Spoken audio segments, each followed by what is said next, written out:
Today, for the very first time, I get to listen to the brand new The Heavy album. I am so excited, I cannot wait any longer. Let's get into it. This is Amen.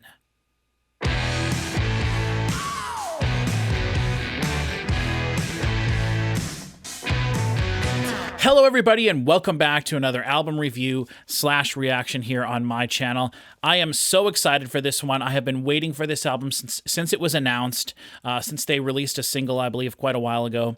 I'm pumped for this. The Heavy is a band that's so special, so important to me, and they really helped sort of like introduce me to a bit of like a new genre, but also they're like a super unique band. So I'll get into talking about them a little bit more in a little bit, but I just want to say thank you very much for watching. If this is your first time here and you haven't seen one of my videos before, know that what I'm going to basically do is talk about the band a little bit beforehand.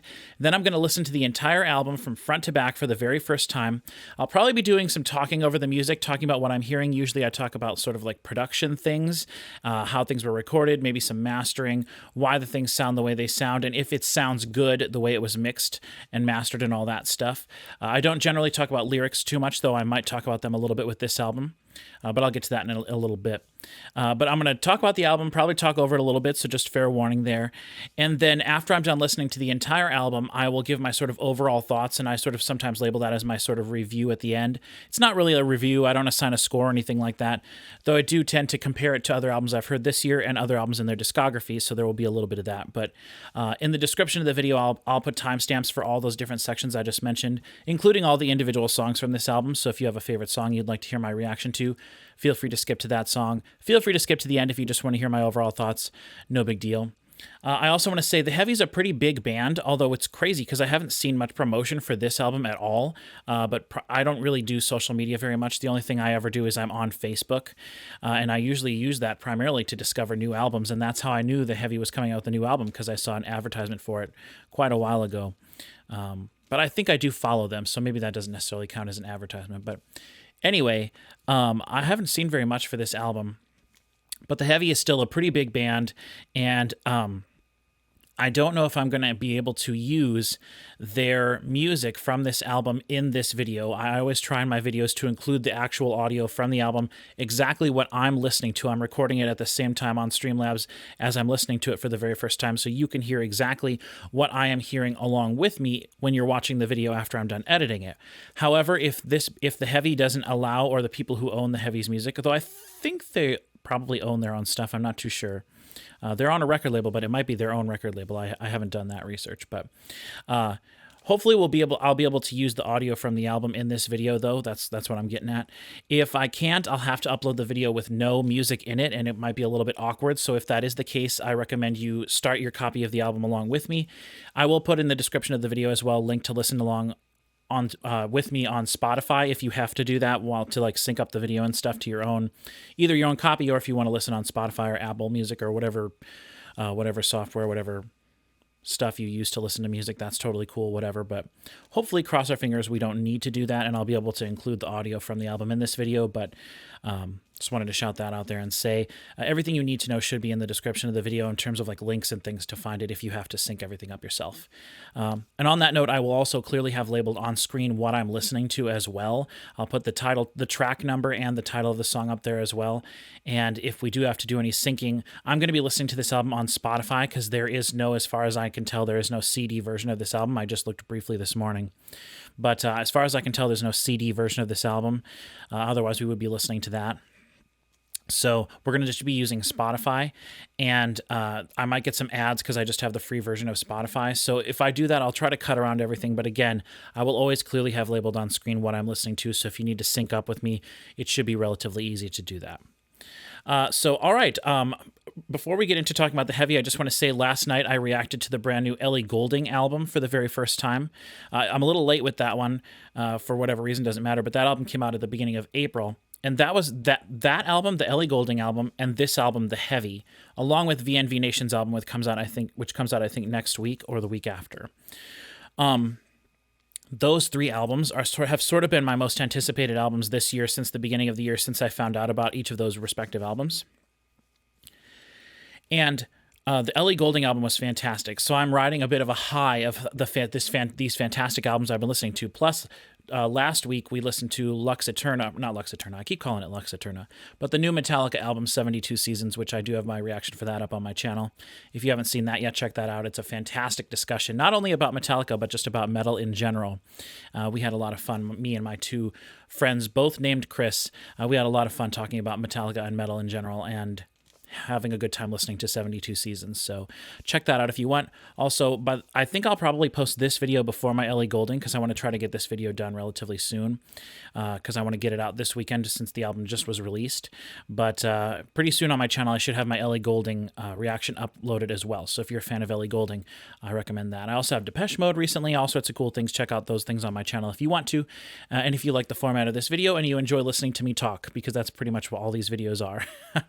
So let's get into talking about the Heavy and their discography. I don't want to talk for too long because I want to get into the album, but I do want to go over these a little bit, and I want to show off a couple of cool things that I have too, so I always enjoy doing that when I can in music videos. But their first album, I have a copy of all of their albums here, I believe, but their first album, Great Vengeance and the Furious Fire, is their album that I probably know the least. I acquired it after I found out about them, which was around the time that they released The House That Dirt Built. I think that's what it's called. Yeah, The House That Dirt Built.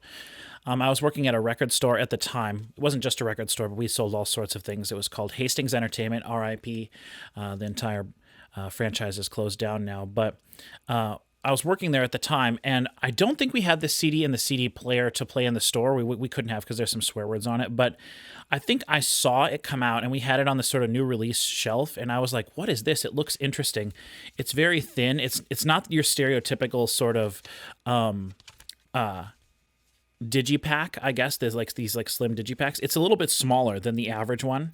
Like this is probably closer to the average. Their album, The Glorious Dead. This is much more stereotypical size, and I don't know if you'll be able to see on here, but yeah, this is like significantly smaller. Hopefully you can tell that there, but it's just a weird size. And so I remember seeing that and thinking that's kind of a weird size, which I know it's silly to like even comment on that, but it was something that stuck out to me. And I enjoyed the artwork on the front. I thought it kind of looked interesting, but it wasn't necessarily my style. But I did look on the back, and I was like, I like the font. It looks cool. The songs look neat. So I remember going and looking them up online and just listening to a couple samples of things and thinking this sounds like something that I could really enjoy. And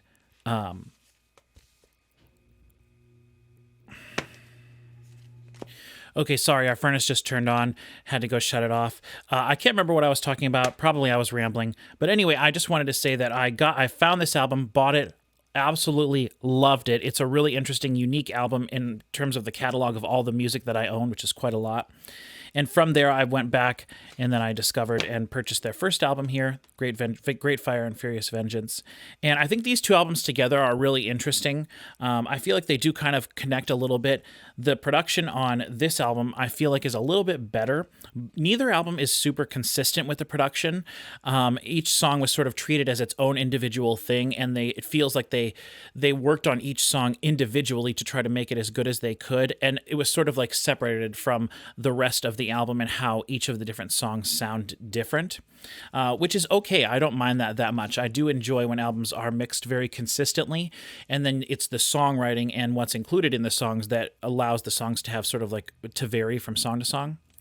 But when you have albums like this where the songs are so different, lots of acoustic instruments, lots of distorted acoustic elements, distorted vocals, clean vocals, all sorts of stuff like that. When I say distorted vocals and distorted elements, I don't mean like heavy distorted guitars or distorted screaming vocals.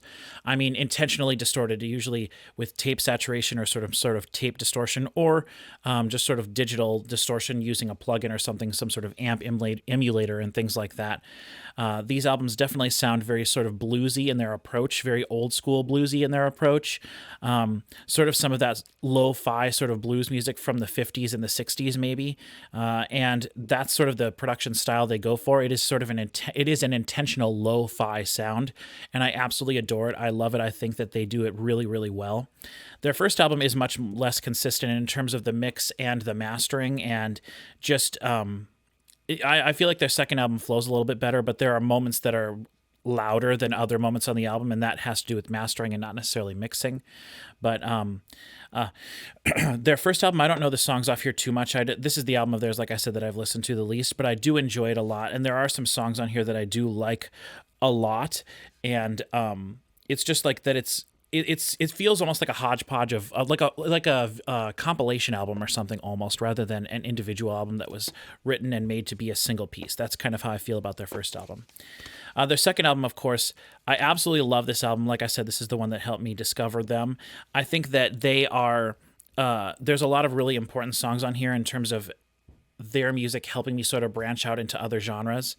Until I had heard this album and then the True Blood soundtrack and True Blood Volume 1 soundtrack for the first, that came out with the sort of the first season of the TV show, the HBO show True Blood, and at the same time the Black Keys album Brothers. This album and those two albums really helped sort of like introduce me to sort of blues rock and a more sort of grittier, dirtier sounding production, much more of that, using that distorted sort of intentional lo-fi production to sort of emulate records from like the 50s and the 60s.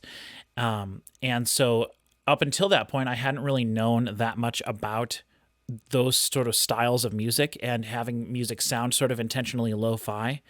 And I say that in a very good way, by the way, because I do still think that these albums are mixed very well, especially this album, more so than their first one. But I think that their albums are mixed for the most part very well. And what they're doing is being done basically flawlessly. I think of all the music that I listen to or that I've heard that has that sort of gritty, dirty blues rock sound to it, I think that the Heavy's albums are my favorite sounding of the albums in that sort of genre. But on this album in particular, obviously How You Like Me Now was their huge, huge, huge song that exploded them into popularity, got them on the David Letterman late night show. And I know David Letterman at one point said they were his favorite band. I think at one point they were the only band that he had ever allowed them to do like an encore on his show. He liked them so much, he was like, do another song. So that's really cool. And I know that's one of the things that helped kind of catapult them into the stratosphere of popularity. But my favorite song on this album by far is Short Change Hero. I think that song is absolutely incredible. It's one of my favorite songs of all time. It's probably in my top 20 favorite songs of all time, which is something I've been thinking about a lot about the last year or so. But I love that. I love 16. The drums are just absolutely incredible, and the piano is so great. I do think that there's some interesting choices on here mix-wise. Like the song No Time is interesting. It's almost like they went a little too far with the lo-fi sound, and the song never gets big like I feel like it wants to, but it was an interesting thing. It was like a bit of a it was a choice that they made to have the song sound that way, I think, and they did it intentionally, and it was a pretty brave choice in my opinion. It took some courage to do that, rather than having the song feel kind of like a bigger rock song almost.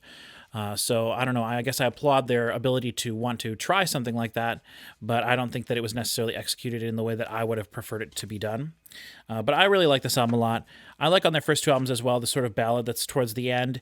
I like all of the Heavy's like slower ballad songs. I think those are some of my favorite songs of theirs. And that actually leads us to The Glorious Dead, with one of my favorite songs of theirs, The Lonesome Road. I think that song's absolutely incredible. And I think that song is probably the best mixed song on this album, because I don't care for the way this album was mixed. The kick drum is very round and doesn't have much definition to it, and it's very dry, and it doesn't necessarily sound like it fits with the style of what they're going for.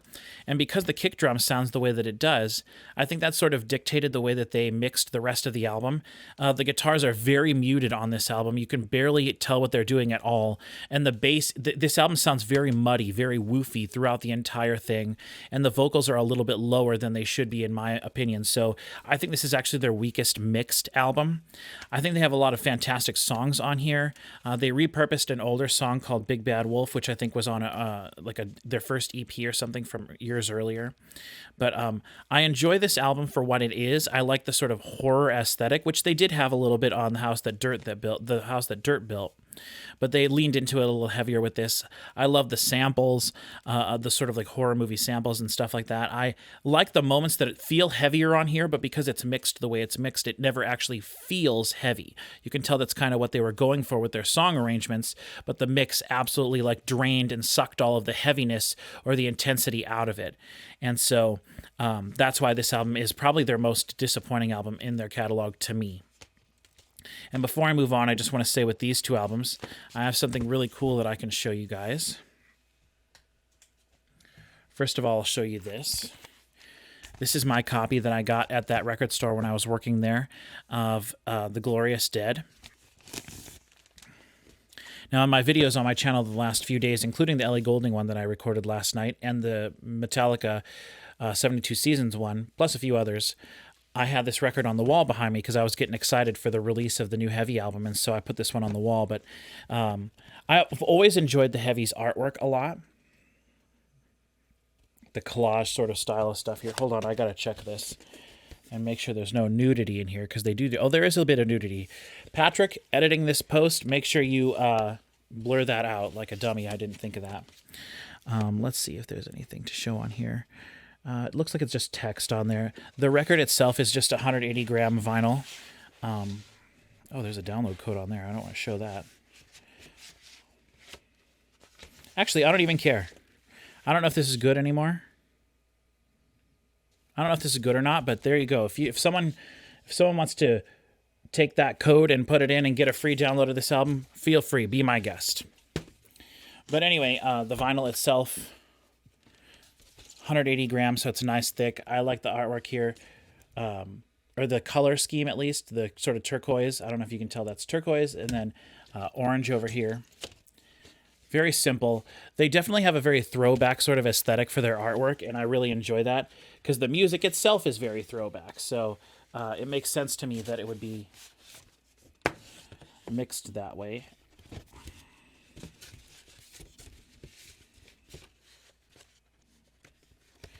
This one, a little cooler.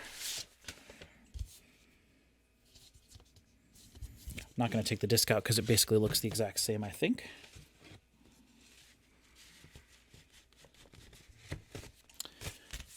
So that's The Glorious Dead on vinyl. Proud that I own that. But the one that I'm significantly more proud of owning is this.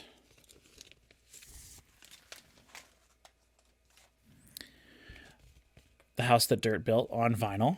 Have not put this one on my wall yet.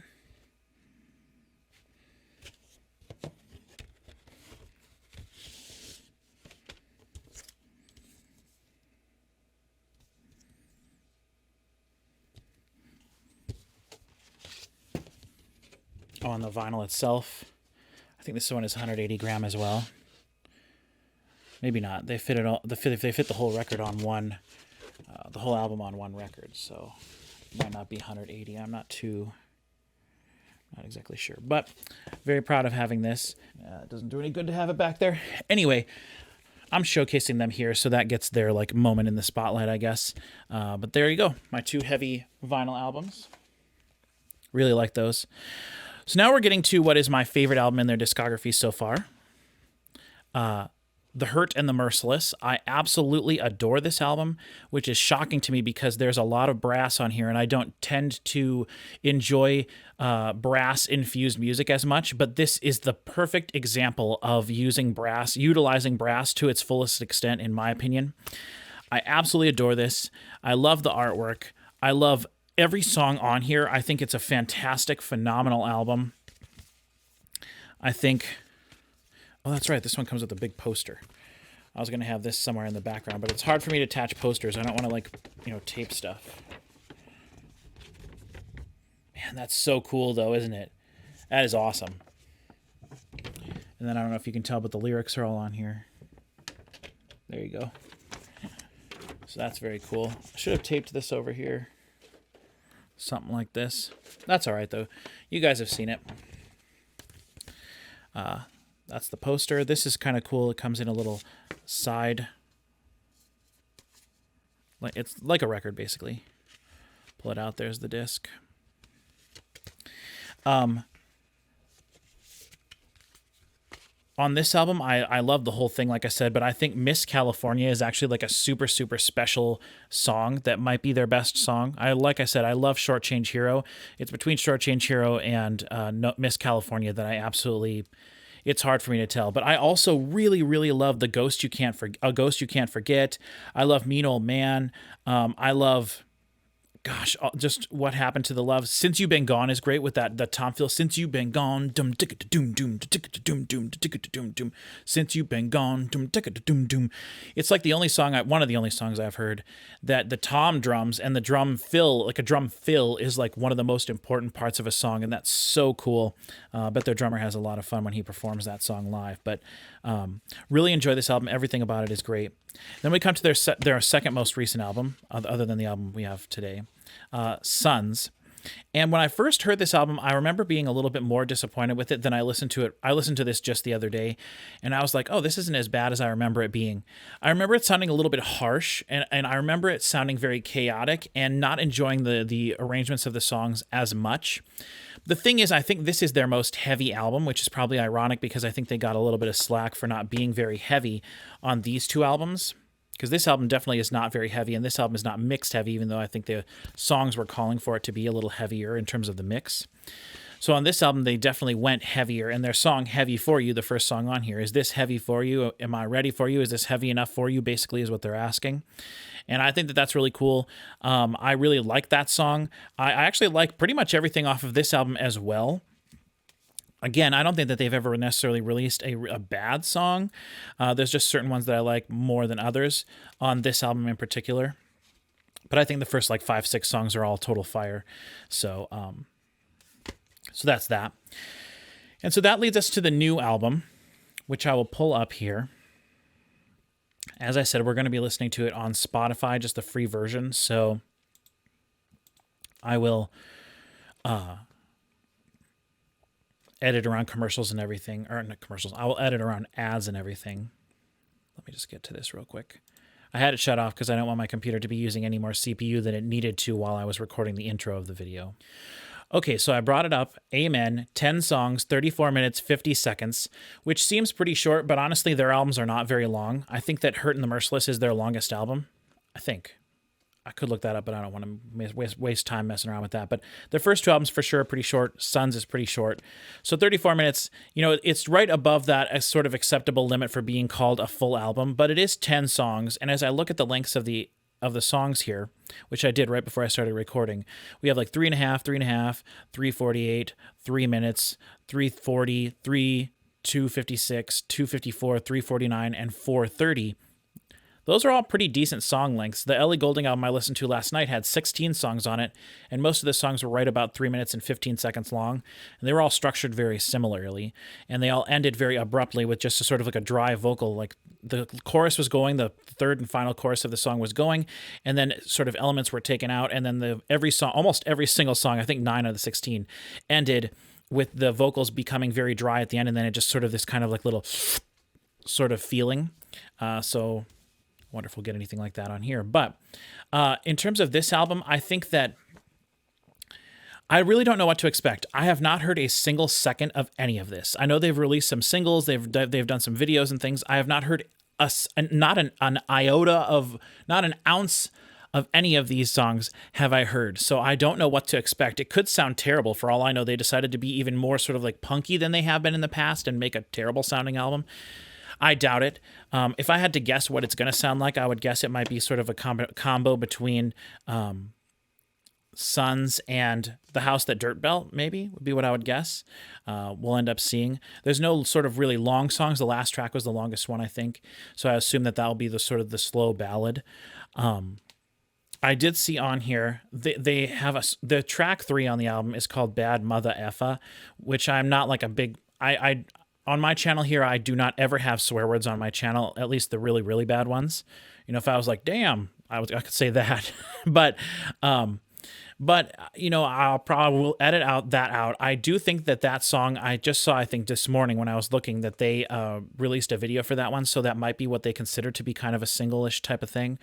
So rather than just skip that song, because it's probably going to have the most swear words on it. Actually, it looks like that's the only song that has explicit listed on the album. So that's interesting. But anyway, what I was going to say was I don't generally enjoy when bands swear too much in their music. It's not something that ever really ruins anything for me unless it's like super egregious or done in a really like sophomoric, high school humor way. And sometimes that can be funny with the case of like Psycho Stick or something like that. But if it's done really sophomoric, like it really takes my enjoyment of the album and lessens it. But throughout their whole catalog, they have used swear words on all of their albums. They don't shy away from it ever, so it's not out of norm for them to do this. I feel like it's not even out of the norm for them to have a song like that, called that, titled that at least. And so I'm not going to hold that against them or anything at all. We'll see if there is a ton of swear words like in the chorus of that song or something, and it's really super hard for me to edit it out. I might have to do kind of crappy editing, but I'll try to use my audio skills to the best of my ability to make my own clean version of that song, I guess, to have in the video. So you don't have to worry about that if you're someone that cares about those types of things, though I know most people don't. But I'm curious to see if based on their catalog, I'm curious what the guitar is going to do on this album. I feel like if they wanted to try to go back to their roots a little bit more and have a bit more of like a live show feeling, I'm sure with their live show, the guitars are a lot more important. But on some of their albums, the guitar is basically non-existent. Like I said, on the way the Glorious Dead is mixed, you really can't tell what the guitars are doing at all. You can hear them, but they're certainly not like the featured instrument. The featured instrument is the bass, the vocals, and the kick pretty much, and the snare to some extent. But I'm curious to see if this album feels a little bit more rock-oriented. On their last two albums, both Hurt and the Merciless and Sons, they had sort of a brass section with them as well on Sons as well as on Hurt and the Merciless. So I'm curious to see if they continue with that, if the songs have that sort of like bluesy Motown kind of feel that some of their songs have, that gritty bluesy feel to it as well. I'm sure the production will be what I would assume it's going to be. I mean, I like I said, I've been trying to think of my top 20 favorite songs or so of the last year, going through things, trying to make a list of that. And there are several Heavy songs that I consider to be like better than so many other bands' best songs. And some of those songs aren't even my favorite Heavy songs. I just absolutely adore the way that they put their music together, the way it has a throwback feel while still feeling modern, while still feeling like the dirty, gritty production that I enjoy. It's just that their entire package is something that I really, really, really enjoy, minus a few little things here and there that don't necessarily stick with me. And so we'll see what happens. But without further ado, let's get into this and just see what we think. So this is track 1, Hurricane Comin'. Again, we're going to be listening on Spotify, so when we get to an ad, I'll edit around it, and hopefully I'm able to use the audio. If not, you'll have to sync up with me. So I'm going to hit play right now. We'll see there's going to be a delay, so I'm not going to bother doing a countdown, but you'll see on the screen when everything pops up is when the song is going to be starting. So this is The Heavy with their album Amen, track 1, Hurricane Comin'.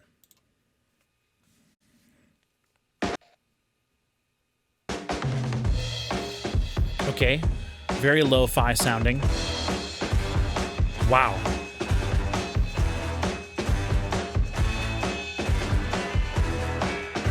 There's like a low-pass filter set way higher than it probably should. We'll see how the vocals sound.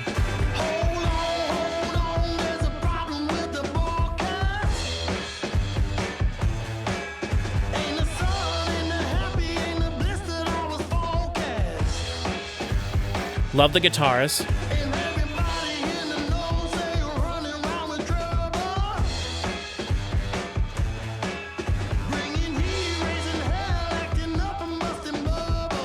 I'll turn it up a little. I feel like it's way too low passed, the entire mix.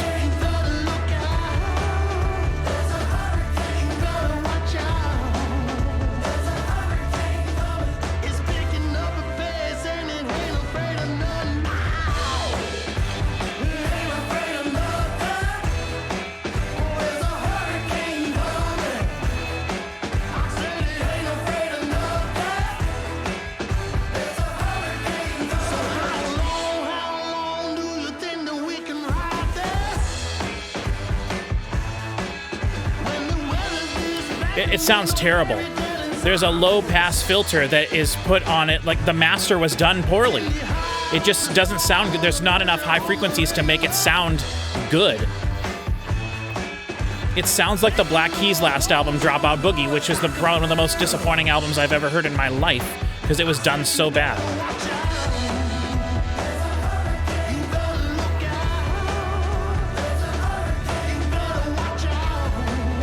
This also reminds me of the Constellation's second album, which is mixed just like this too. Like they went through and made a whole really cool song, really cool album, And then in the mastering, the guy just took the low pass filter and was like, no, we don't need any frequencies over 2,000 hertz, which there's a little bit more in here than 2,000, but hopefully you understand what I'm talking about. It sounds like a bad MP3 or something, which I am listening on the free version of Spotify, but I know enough about MP3s and compression and things to know that that's not what I'm hearing. I'm hearing bad mastering. It sounds like they made this album. Again, I'm only basing this off the first song, so maybe the rest of the album is different. And I know I'm not paying attention to the song at all, but I can't get over the fact that it sounds so terrible. It sounds like what they did was they made this album, then they put it onto tape, and then they pulled the tape off. They pulled so they say they made this album, right, in Pro Tools or whatever they were using. Then they recorded it all onto tape, and then they took and recorded the tape back into Pro Tools, and then had to do denoising software over the entire thing, and basically get rid of every frequency above a certain frequency. I don't have any frequency analyzing software, but if I had that, I bet it would be ridiculous to look at this. Very disappointed with that. Okay, track 2, Ain't a Love.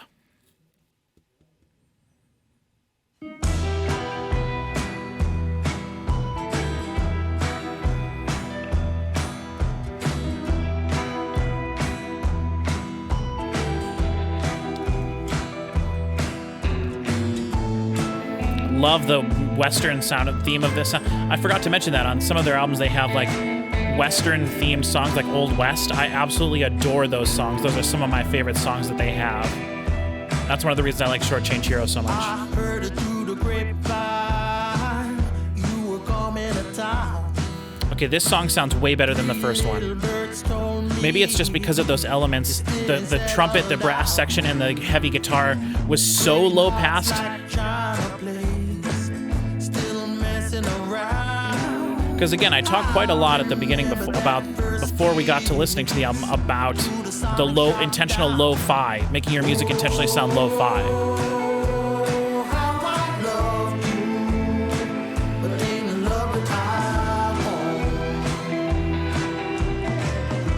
But like those strings, everything sounds very muted. You know what I mean? Okay, I'm gonna try this. I've done this in some of my previous videos. I'm gonna EQ the high frequencies to add some in there. We'll see if there's any to add. I'm gonna do it right now.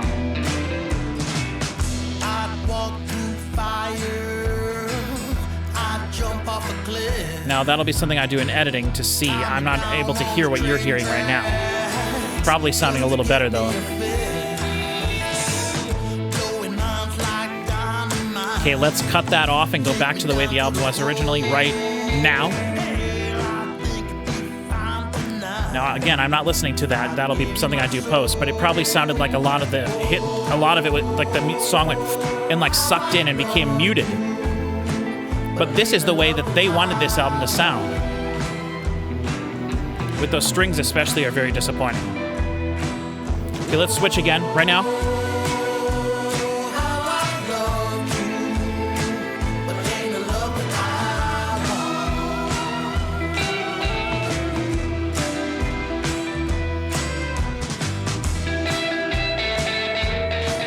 Awesome guitar solo.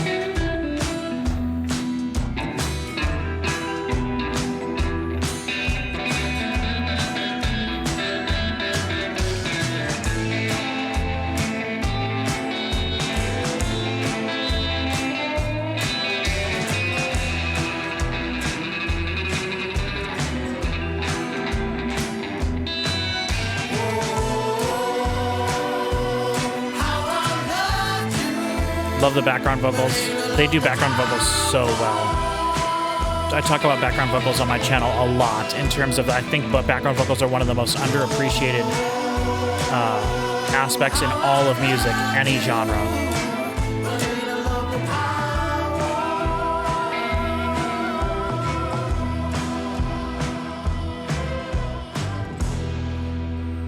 Okay, we'll turn the EQ thing off for now, and I'm not going to talk about that aspect of this anymore because I don't want to ruin the whole thing for anybody. Okay, so this is track 3.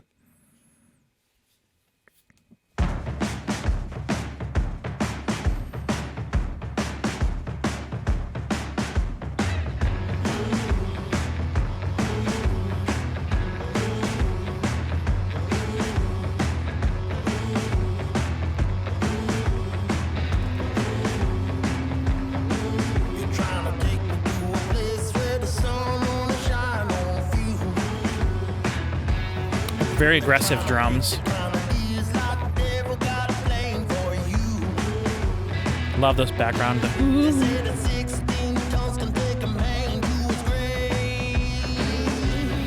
Constant vocal distortion on his vocals. Pretty standard though, I would say, for them. Maybe a little bit more overdone, a little more fried, but it sounds terrible.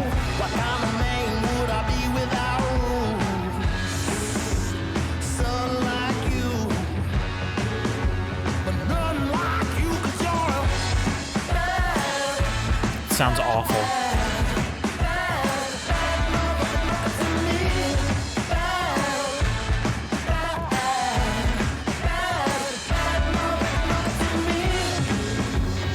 All right, this sounds awful. We're going to skip to the next song. It's track 4. I Feel the Love. I ain't feeling the love for this album at all. That high pass filter is going to ruin this entire album for me. Oh, I hate it when this happens.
Man, there's just some times where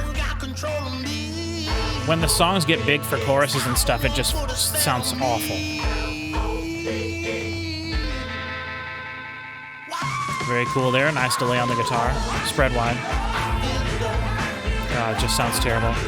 Let's try to add some more frequency with that EQ. I'll keep the settings the exact same as I had starting right now. Again, I don't know. It doesn't sound like there's any high frequencies in there whatsoever at all to add back in, but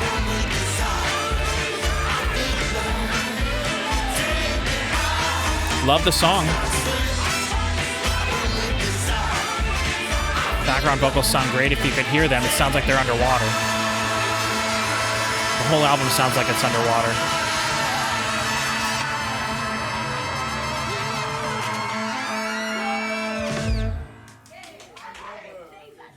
Like that. I really like when you hear the people in the studio. Really like when you hear the people in the studio. That's cool. There you can hear some tape hiss in there. They didn't have to get rid of, I guess. Terrible. Love the drum beat.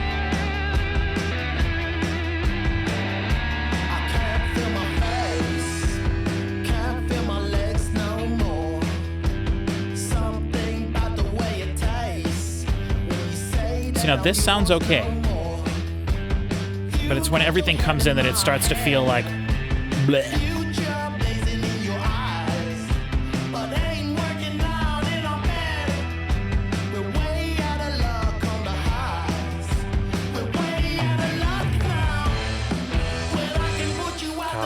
God, people are going to hate this reaction so much. Because it is bad. I can't get over it. The thing that makes it the worst is, like, I feel like I would really absolutely be loving all of these songs, but I can't get over the fact that they made the decision to have it sound like garbage. It sounds terrible.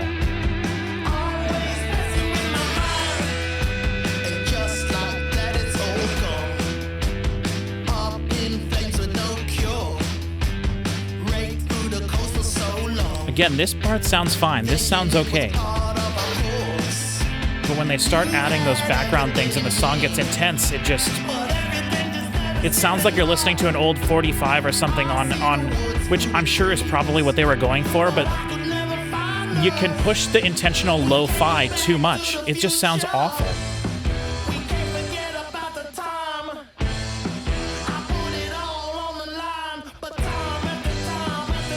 Oh. The Black Keys have done this to me.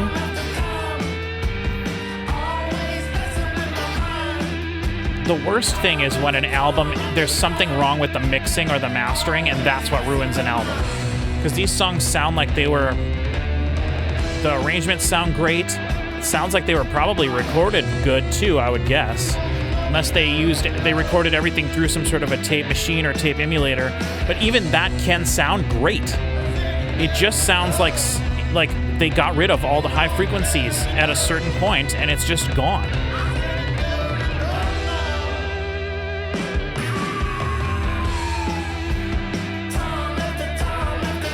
Oh, I think I forgot to turn that EQ thing off earlier when I was saying. Let's turn it on again right here.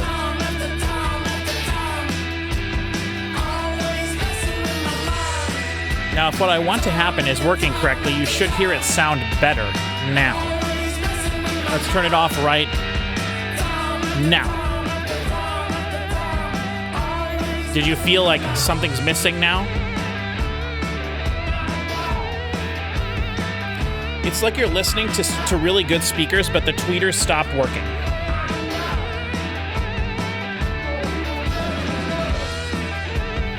I really don't know if I should even finish this.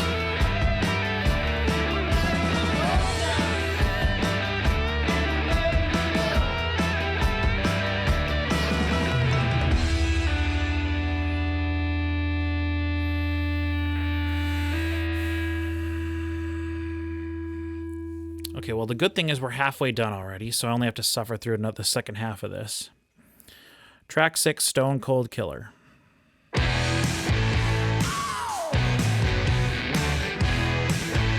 See there, that guitar has more high frequencies in it. This sounds better.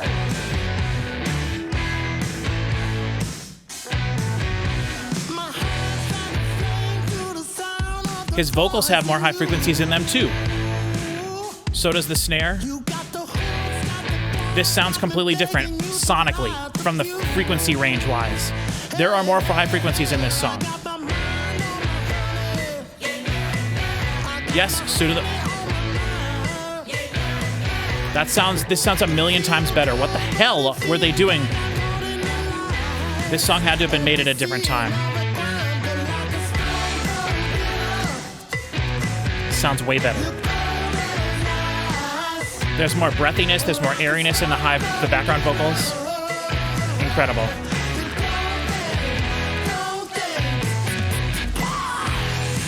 Well, thank goodness there's at least one song on here. Okay.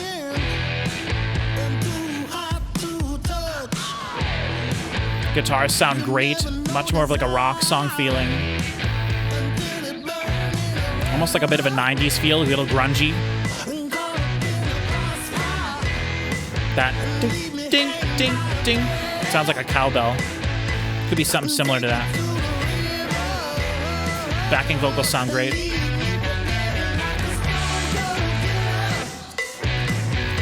I think the cowbell thing is a little bit outrageous.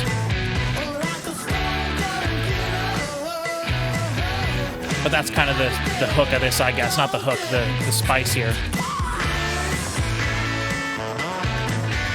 That guitar sounds great. It's just those extra frequencies that are in this song that have not appeared on this album so far make this the best song on the album so far. The rest of the album's good. We'll at least get a half album. I mean, this just sounds a million times better. Hopefully you can understand what I'm saying.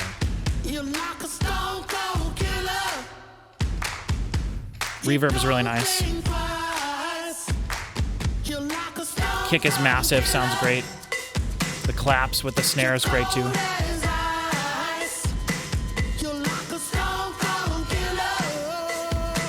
Man, that is so disappointing that the first 5 songs were not mixed like this. That is just kills me.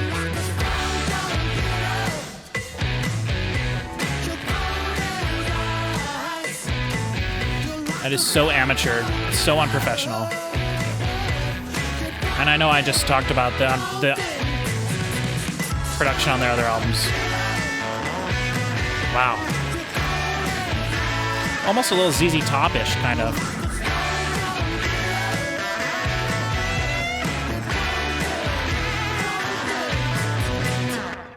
Wow, awesome. Wow, that is... Now I'm almost even more mad.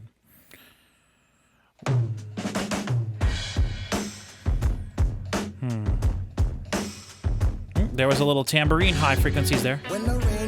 Yep, way better.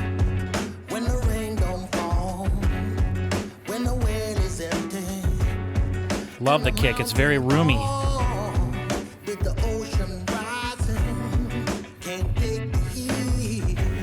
Guitar sounds fantastic as well. Awful garbage. Terrible.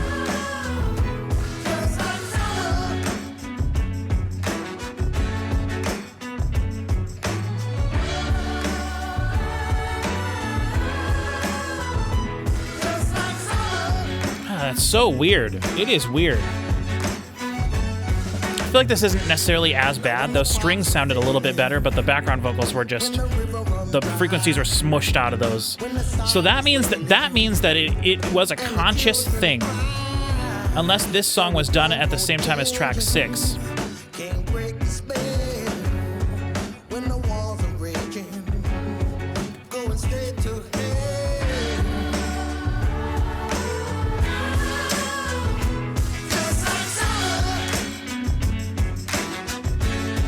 Yeah, the background vocals.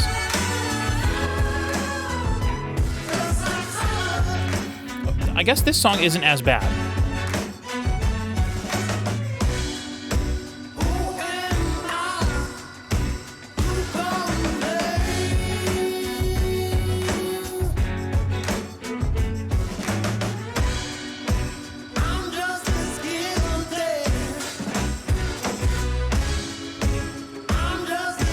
That organ has high frequencies in it, so they're choosing to take the high frequencies out of things, it sounds like.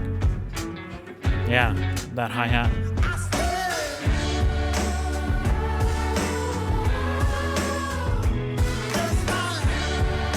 The hi-hat. Maybe that's what it is, it's the crash cymbals.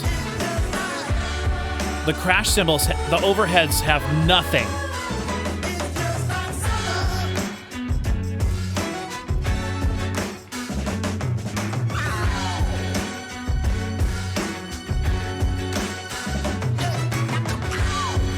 Like the toms there.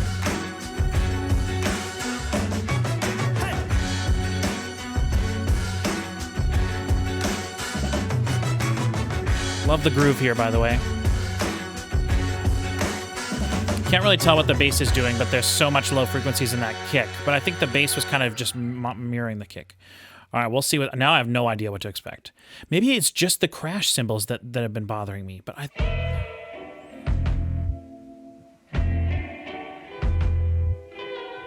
little distortion on the bass there. Or a little amp distortion, maybe.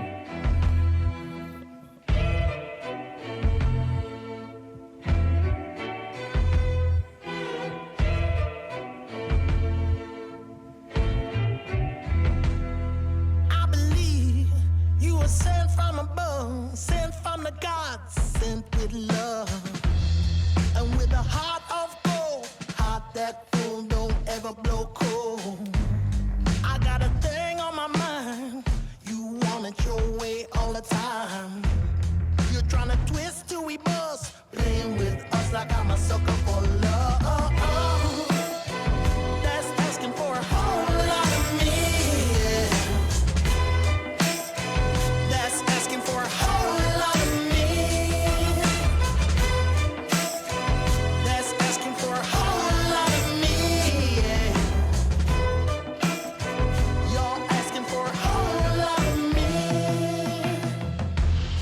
And with my hand on heart, my head's in fits if the drama starts. I got a beef with blame and all the ill business blowing up your name. Now we can see if it works. Yeah, I just don't know what to feel. I know how I'm feeling. I'm feeling very frustrated. I'm feeling very disappointed. I'm feeling like someone made a stupid decision somewhere to think that this sounds good. Something is wrong here. And I thought it was just there's high frequencies in that tambourine. So that means it's not the mastering. That's asking for a whole lot of me. The strings definitely sound like they're low passed a lot, but I don't know if that's... Tambourine sounds fine.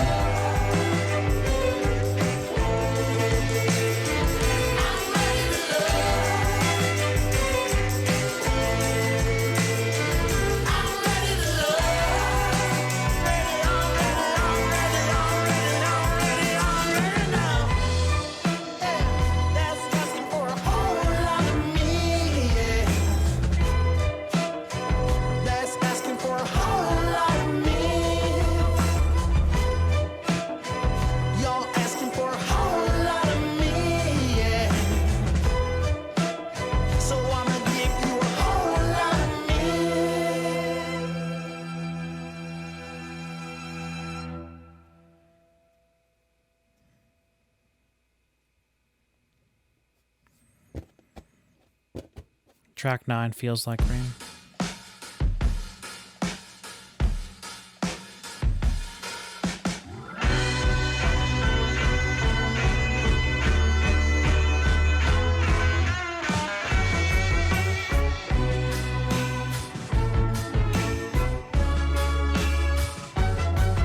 Yeah, I can hear a shaker in there that has high frequencies in it.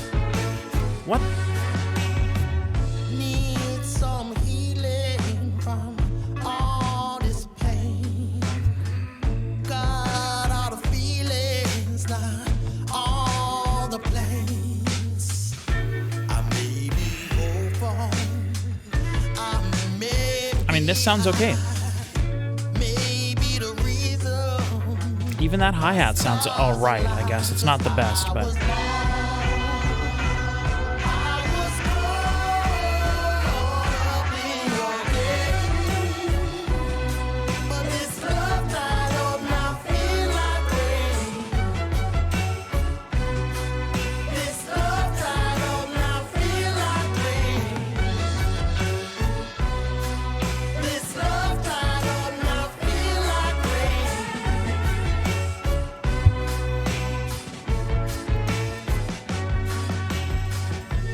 Gotta move on, be tougher than strong.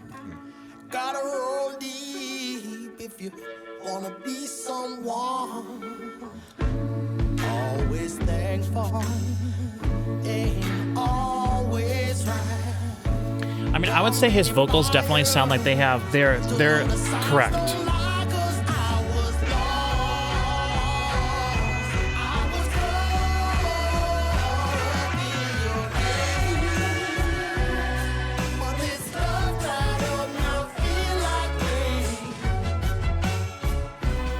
Man, this is disappointing because I really like every song that I've heard. I've loved, but the mix. Why would you limit the stereos? Why would you limit the frequency range so much? Again, I understand the idea of making something sound lo-fi, but there's no excuse with all the technology we have for as much money as I'm sure this band had to make this album. It is the same thing as the Black Keys did with Dropout Boogie. That album is unlistenable. There is no high frequencies. What kind of gear are people listening to that they think that this sounds comparable to other modern music?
Ballad.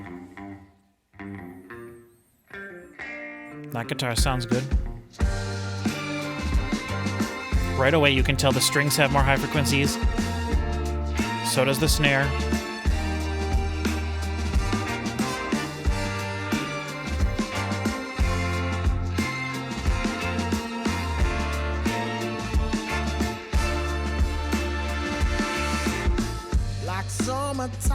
Voice sounds fantastic. This sounds like it was mixed like Stone Cold Killer. Hi-hat sounds nice.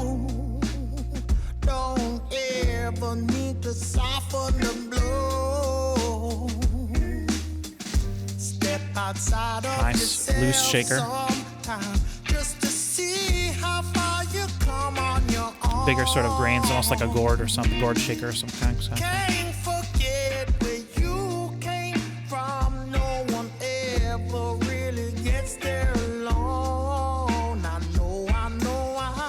What are we gonna do?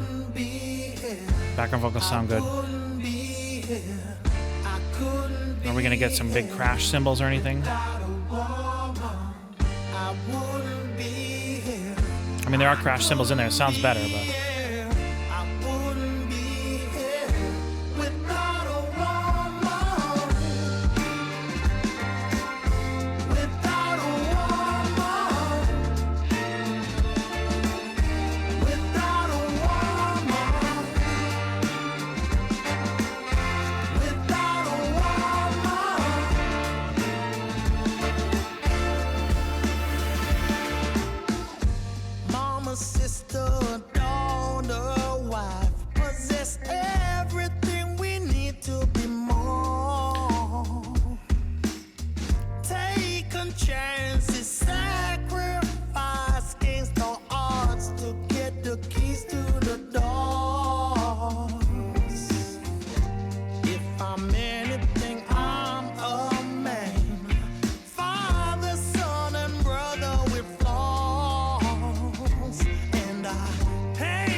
Tambourine sounds good.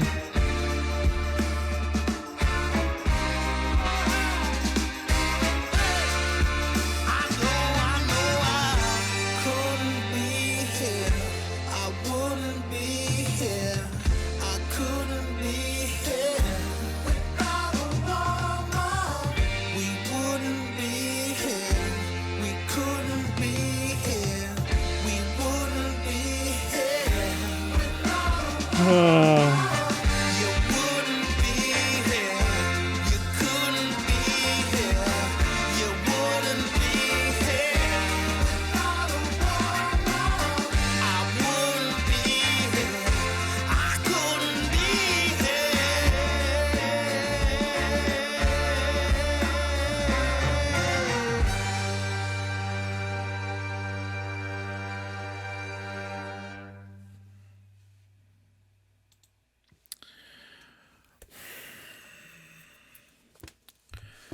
Okay, so we just got done listening to the brand new The Heavy album, Amen, and that was straight fire trash garbage. It was absolute. The mix, the master, something was so screwed up there that it's unlistenable almost to me. I had flashbacks to the Dropout Boogie album from the Black Keys. I don't know what gear people are using to listen to music on that sounds acceptable.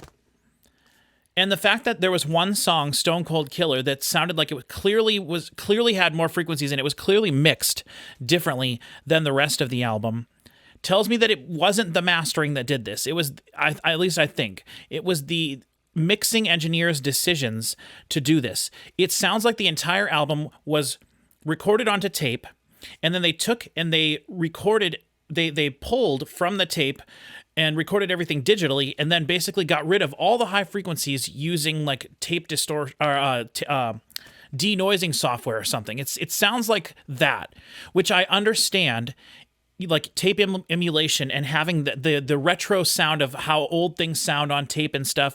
I understand the appeal of some of those things. But the thing is, we are in the year 2023, and you do not need to go this far with making your album sound lo-fi. You don't need to. Unless there was some sort of a problem that they had when they were recording, and some of the elements, for example, the overhead microphones, the crashing is like egregiously awful. Like in the choruses of the song, when the songs get big, they don't feel like they get big. It feels like it gets muffled, and it's just absolutely atrociously unacceptable levels of bad. Terrible. Okay, I'm going to insert this somewhere into this video, and Chris, I'm here with my friend Chris, who doesn't know at all what we're doing.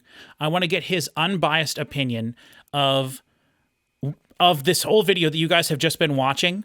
Okay, you know how I feel about this because you've been watching this video so far, right? Chris doesn't really know anything other than he can probably tell from my tone how I feel about this. That's all I can tell. What we're going to do right now is he is going to listen to a sample of a really well-produced, phenomenal sounding song. Then I'm going to play him a song from this album. And I am so excited. We'll see what he's going to think, okay? So, Chris, I'm going to send you just a link to a song on Spotify. Mm-hmm. And we're going to be using Spotify because that is how I listened to this album that this video is for. So we're using the same medium so that no one can say, "Oh, you idiot, you listened to it on Spotify and that's why the frequencies aren't right." No one's going to say that because everybody uses Spotify. Well, I'm for sure. Okay, so I sent you a link. I am at it. Gorillaz, The Tired Influencer, right? Okay, all right. Let's listen to, like, I'm going to say half this song about. Okay. So, you ready to start it? Mm-hmm. Okay, 3, 2, 1.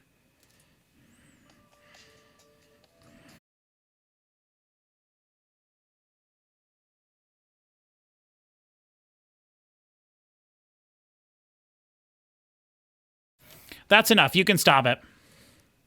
Crisp. Okay, so you... Crisp. Now, I will say, one of the other reasons I use that is because I do not necessarily think that that's a perfect mix. My biggest critique of that album is the way that his vocals sit on top of everything. He has this very specific way that he mixed his vocals on the entire album, and to me, they sound just a little bit too much separated from the way the rest of the music sounds. They're a little bit boxy, and they definitely slice through. But that's not the point where we're talking about here. Now I'm going to send you a link to the first song on this album that we're talking about for this. in this video. Yeah. I do. I live for this. I love to just get, I don't know. Everybody loves listening to, doing trash stuff, but it's getting really exciting. Yeah. Okay, so there's the link. Yep. Here it is. Now, that's too bad. I was going to say, That's too bad. Probably feel my disappointment already because you know how special this band is to me. Okay, so take a breath. Think about everything we just heard, right? Mm-hmm. Those frequencies that are above like 2,000 hertz, okay? That's a lot of frequencies. Imagine that there's... Okay, now listen to track 1. Ready? Ready? Mm-hmm. 3, 2, 1.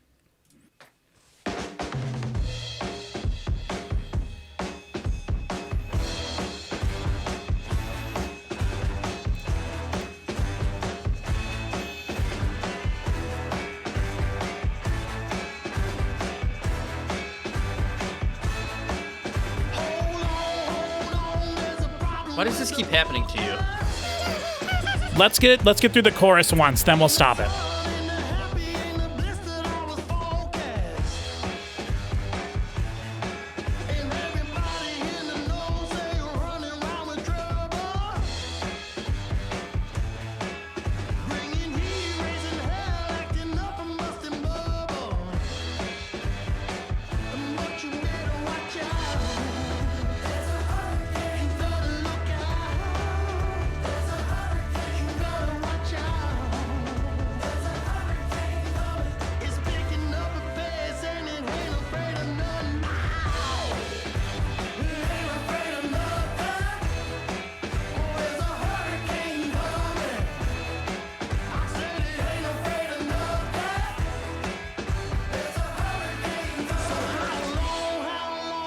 Okay, that's enough.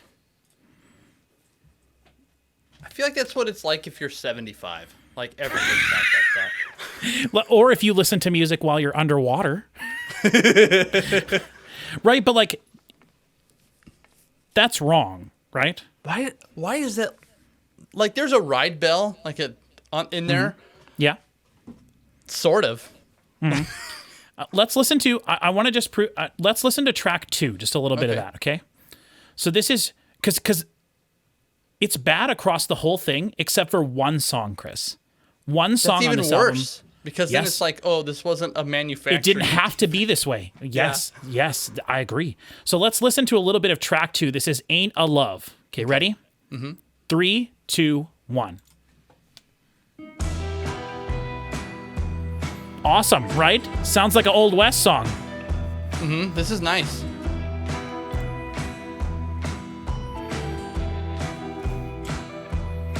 This is great.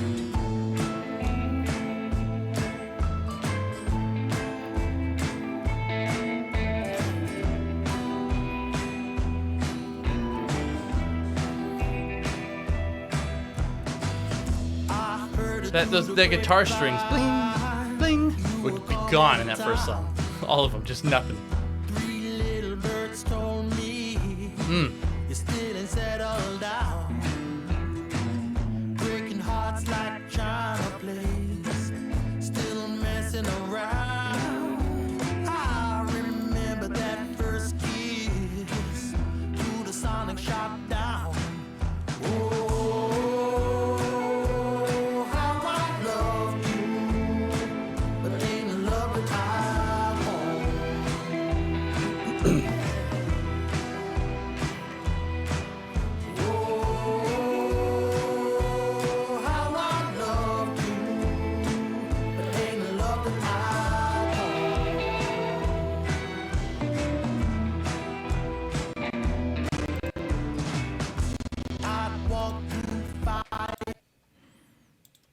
Okay, did you stop it? You can stop it now. That's a great song. Yes. Okay, so that one to me didn't sound as bad. Mm-hmm. But the strings still did sound a little bit like they were underwater and stuff in the chorus. Mm-hmm. Now I want you to listen to. Do you want to listen to a sample of the song that I think sounds good, or do one more that sounds pretty bad? I think. Was that not the one song that sounds good? No, that one doesn't sound. That's not as good. That song is written a little bit differently, so that there's less it's less dynamic. It's pretty much the same dynamics the whole time. In listening to back to that now, that didn't sound as egregious to me as it did having listened to the first track all the way through, and then that track following right next, and then the third track, which actually skipped the third track. So let's listen to Feels Like Rain, because there's a lot of really awesome strings on that, and I definitely feel like that one is a good example of another good example of a bad one. Okay. So ready? 3, 2, 1.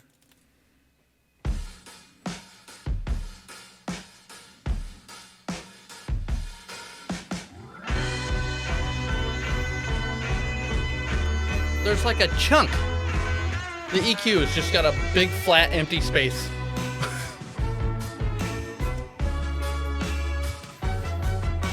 Isn't that so cool, though?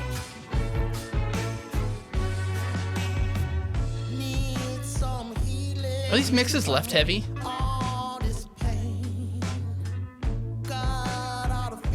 I think there's some vocals over there, or some guitar over there. Okay. But that doesn't bother me that much. Sure. Not as much as when the chorus kicks in. I want you to listen to the crash cymbals. Okay?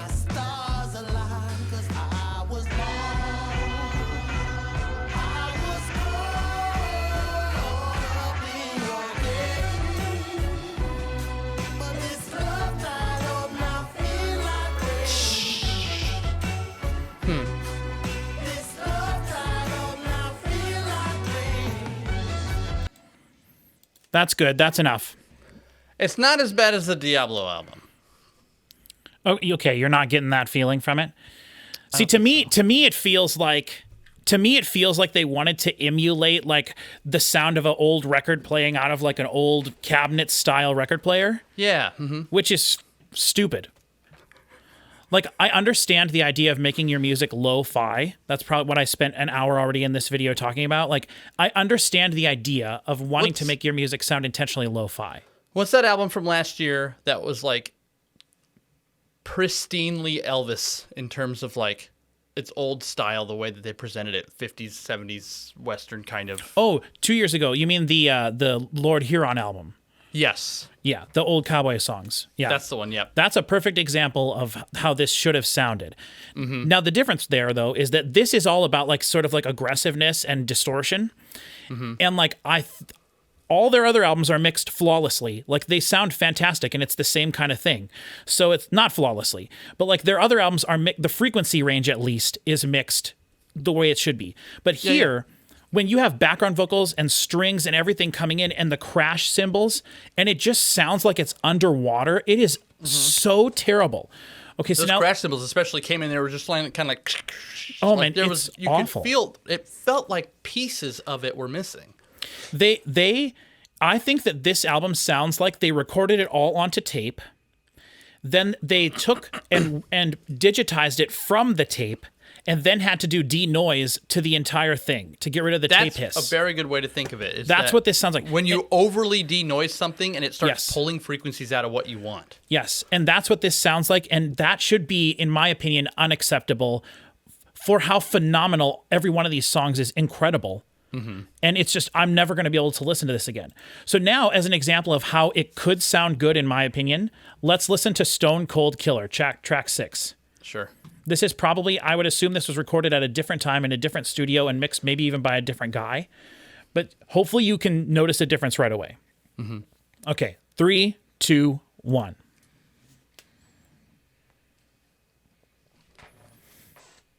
There's so much space. It feels There's high like frequencies. You can breathe. There's high frequencies.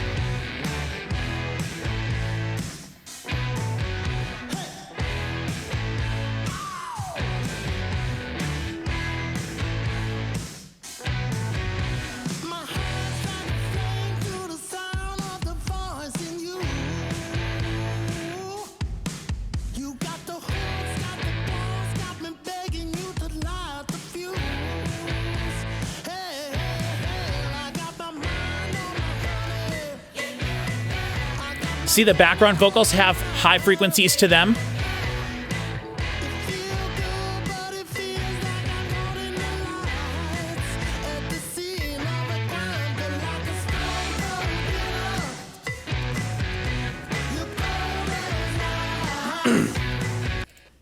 Okay, you can stop it. Do you have any graphic EQs?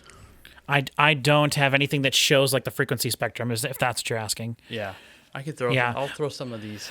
I could put some of these through one and just have a look at the difference. That's what I wanted, some sort of a frequency analyzer.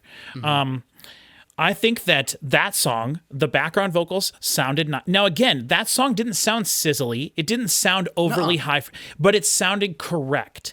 And it did. It felt It felt like space. Like it. Right. Like the ceiling wasn't right above you. Yeah, and the reason for that is because there's high frequencies. What do the high frequencies do? They add definition to every sound. They help differentiate from sound to sound, and also they help you place things stereo mix. That's why when things sound muddy, they sound woofy, and they sound muddy usually in the middle of a mix rather than on the sides. And so that you could hear some higher frequencies definitely in the snare. His voice, I think, is pretty good throughout the whole album. Like, I do think that his vocal track is acceptable throughout the whole album. I think that his voice in general seems to fit under the ceiling where it's all been cut off. Like, he still fits in that range just in a natural voice. Yeah, I think that his vocals work, but the background vocals, the strings, like when the choruses come in on these songs, it's like unlistenable. And the thing is, my first thought when I first heard it was, wow, this is over compression. But I don't think that's what's happening. Definitely there's a lot of compression on this album that's causing everything to feel the way that it is kind of feeling. But it's the lack of high frequencies that just destroy the mix and ruin the entire album for me. And in my opinion, this album is objectively bad sounding and it is ruined by the mix. The fact that song, track 6, isn't mixed that way and those frequencies are there tells me that it wasn't the mastering. Yeah. Right? Because if it was the mastering, it would be consistent across the album. Now, the mastering... So it's intentional. The mastering engineer maybe got these songs and there was no high frequencies in there and he's like, oh my God, what do I do? You know? Or he's the one that got the sound, these songs with all the tape hiss and stuff in them. So he's like, I got to take all this hiss out. So he did it as best he could and we're left with what's left. You know, it just... And you know, Chris, this could have been my #1 album of the year. Yep. Even with the little bits of songs you heard there, you would have heard that immediately and been like, this is Patrick's favorite song of the year. This is Patrick's favorite song of the year. This is an Old West song with cool hip-hop drum beat over the top of it, distorted all to hell, but sounding really good, except for the lack of high frequencies. This would have been Patrick's favorite thing in the world. And that's the whole album. It is unacceptable. I want to know why this keeps happening. This is the third album now that's been that I know of from your complaining that has been this egregiously under. That's my question now. It's like, what are these people listening to this album on that they think that this is acceptable when it leaves the studio to go out?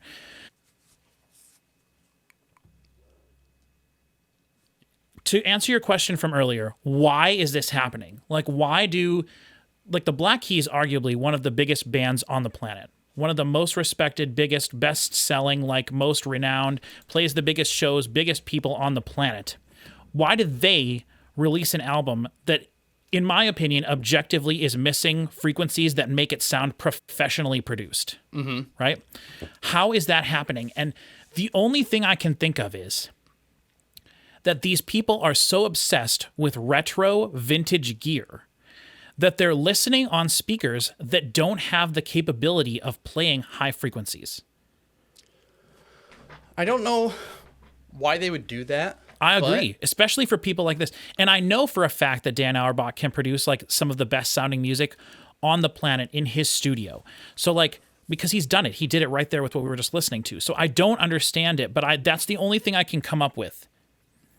The only option that I can imagine is like,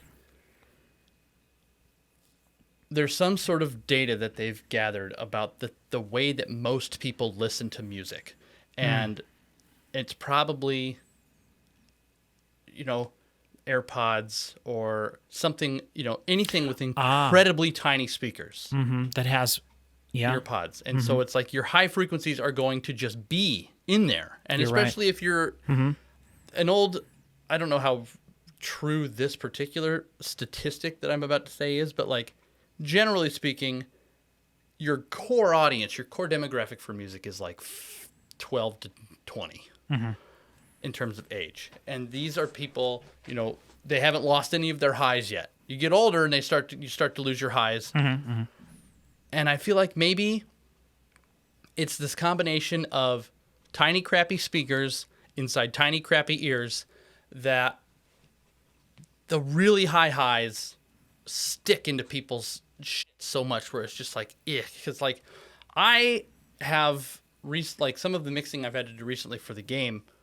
One of the QA testers brought up like, hey, this thing here is just destroying me. Like it's so bright and harsh. Too shrill. And I went in and I went in and I pulled out everything at least like 15 and up gone down to maybe like 12 to 13 because nothing that I'm doing is benefited from stuff way up there. Right. If I can't even hear it, what's the point? Right. And so so it makes me wonder like, but see, we're still talking about, I don't know, what do you think? Like 8 to 12 that seems to be missing from these albums. Yeah.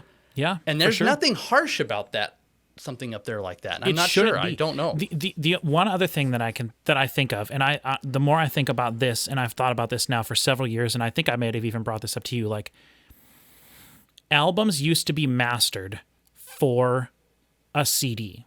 That was their primary thing. So the person who was doing the mastering was like, we need to make this sound as good as possible on a CD, which a CD, for those of you who don't know, completely 100% accurately plays back the exact same way every time, exactly how it's burned.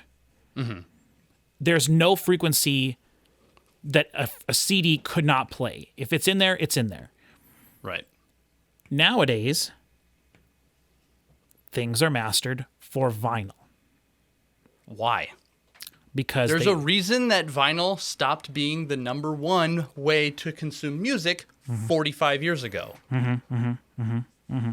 Ease of use is the number one thing for sure, but also the fact that it just didn't sound as good. We know that. Nobody watching this video thinks that.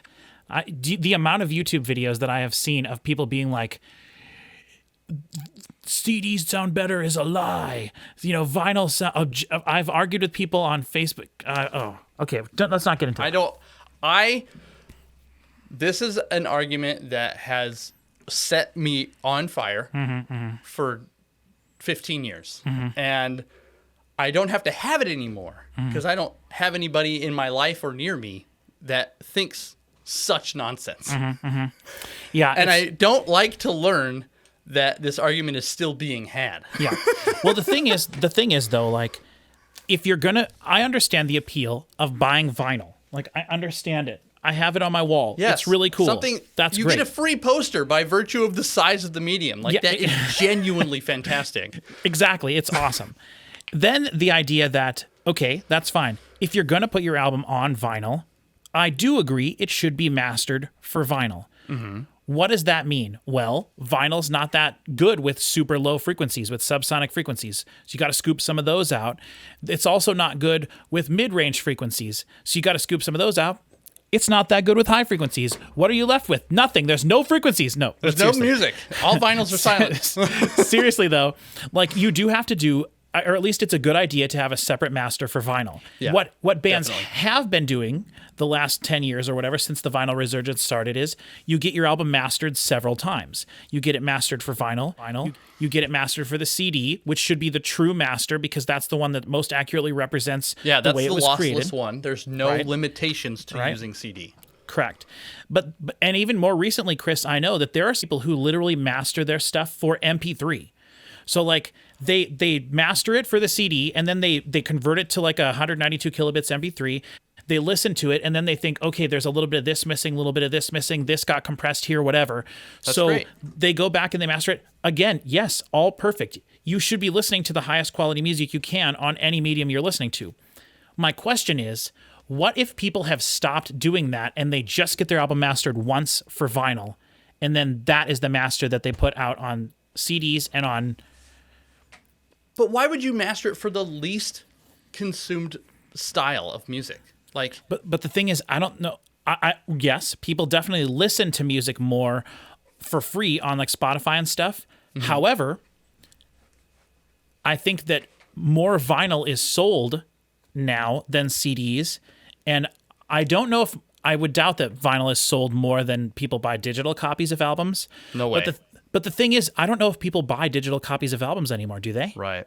Streaming has changed a lot. Right. And that's such an interesting point because CDs are so sterile in terms of like the things that people like about the aesthetics of music. Like CDs, you put it in a thing, but vinyl is like, ooh, it's glowing and it's got tubes and it's like everything's made of wood. What a great vibe. There's so much vibe in vinyl. And I can't deny that. That is a cool aspect of it. I have never had a problem with that. It's when people start talking about the fact that vinyl sounds better, which is a word that indicates objectivity. And we all understand the can of worms that is objectivity within the scope of music, but the one place that you can use it is quality. And you can't talk about how vinyl sounds better than anything else. You can say that you like it more, and it is perfectly acceptable to say that, but you have to understand the difference. The numbers don't lie. And so Okay, so I'm going to end our part of the video here. Thank you for joining me on this, Chris. I don't know how this is going to fit into the video, but I already recorded that video, the outro for that video, everything already. So thank you very much. I understand when you're trying to make something sound lo-fi, but that was pushed too far. It sounds terrible. I understand that you might enjoy the sound of taking an old vinyl record and putting it on your player that you have that's from the 60s, and it's this big table thing, and you put it on and you listen to it and it sounds great, and there's no treble. The treble knob, you can turn it all the way up and there's really nothing in it because that album was just, it's frustrating. This is exactly what happened with the Black Keys album Dropout Boogie. Exactly. That album has, I bet, the same frequency range as this. I wonder if even the same person did the mastering or whatever. But both albums are unacceptable, and I do not feel the need to talk about this any longer than I have to. So I'm going to just end the video here. It is atrocious. It is unacceptable. It is upsetting to me.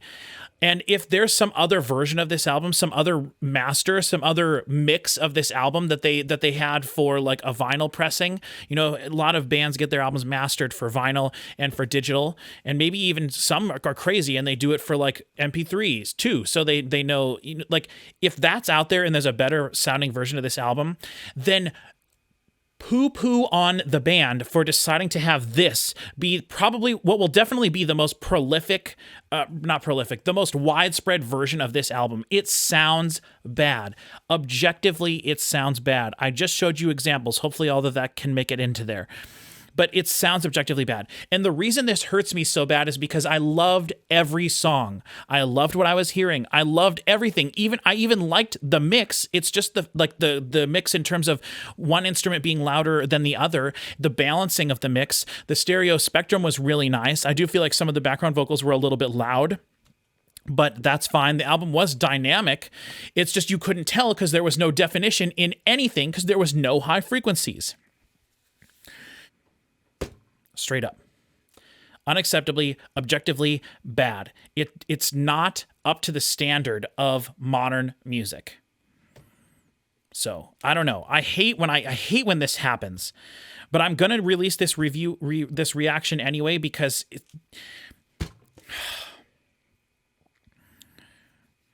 very frustrating. Tell me how stupid I am in the comments. Feel free. Tell me how I don't know what I'm talking about, and I have probably bad equipment that I'm listening on, and then I'm using MP3s off of. No, none of that matters because there's a degree to which something is acceptable and something is not. And this is definitely below the line of acceptability. This is objectively bad. It is a fail. This is a fail. And it hurts so much worse. If I didn't like the songs or I thought the performances were bad, it wouldn't hurt as bad because I would be disappointed in it for other reasons. But when an album is bad solely because there was a mixing decision that was made or a mastering decision that was made, it is the ultimate fail because what you did was somewhere along the line, someone made a decision that screwed up the enjoyment of the entire project. It's awful. This reminds me of Diablo Swing Orchestra as well. Go watch my video on my channel for that. Unacceptable. I will never listen to that album again. Same thing with Dropout Boogie because those albums are unacceptably bad. Objectively bad. All right, let's move past this. Later on today, I'm going to be reacting to Lights, which I know will sound good. I'm going to probably be reacting to Metallica from 1984 that was ripped from a vinyl or definitely recorded onto tape, and I know will sound better than this, at least in terms of frequency response. Then next week we have VNV Nation that I know will sound better than this. Then we have Death Stars. Also, and I should have said I wasted my time doing this today when I could have been reacting to the new 69 Eyes album or a really awesome new metal band that I feel has a lot of potential. It's their second album called As Everything Unfolds. I think they're from somewhere in Europe. I heard a little bit of one of their songs like half a year ago, and I was like, wow, this sounds interesting. And I've been following them since then, waiting for them to release their album because I thought their album sounded that song that I heard sounded a little cool. Had some interesting elements to it. huge upgrade from their first album, which I listened to samples to. Do that instead. Forget this album. Go listen to As Everything Unfolds. They're a little band that no one really knows about, or at least not to the extent of the band like the Heavy. Go listen to that. Go listen to the new 69 Eyes album. I'm sure it was mixed better than this. It hurts me so bad when this happens. It's unacceptable. I don't understand how a professional band could think that this is the way that their album should sound. And I understand that sometimes the band doesn't have control over everything. I understand if you're the mastering engineer and someone sent you a mix with no high frequencies, you can't add frequencies in there that aren't there. You can't boost frequencies that don't exist. So I'm not necessarily saying it's the mastering engineer's fault. I don't even know about the mixing engineer. I don't know if this is all recorded. If the people who recorded there's no way. The fact that there's one song on this album that sounds acceptable throughout the entirety of the song tells me that it's not a mastering thing, that it's a mixing thing. And that tells me that it's more of a decision of the band rather than any one individual person that screwed this up. So it's unacceptable, whatever. Keep an eye out for other good albums, hopefully, that I do reactions to on my channel here. Join me for any of those. We've got more Metallica coming up. Like I said, VNV Nation, Death Star is going to be coming out pretty soon. We have the new Enig Solmar, I believe. I don't know how to pronounce his name, the guy from Leprous. I'll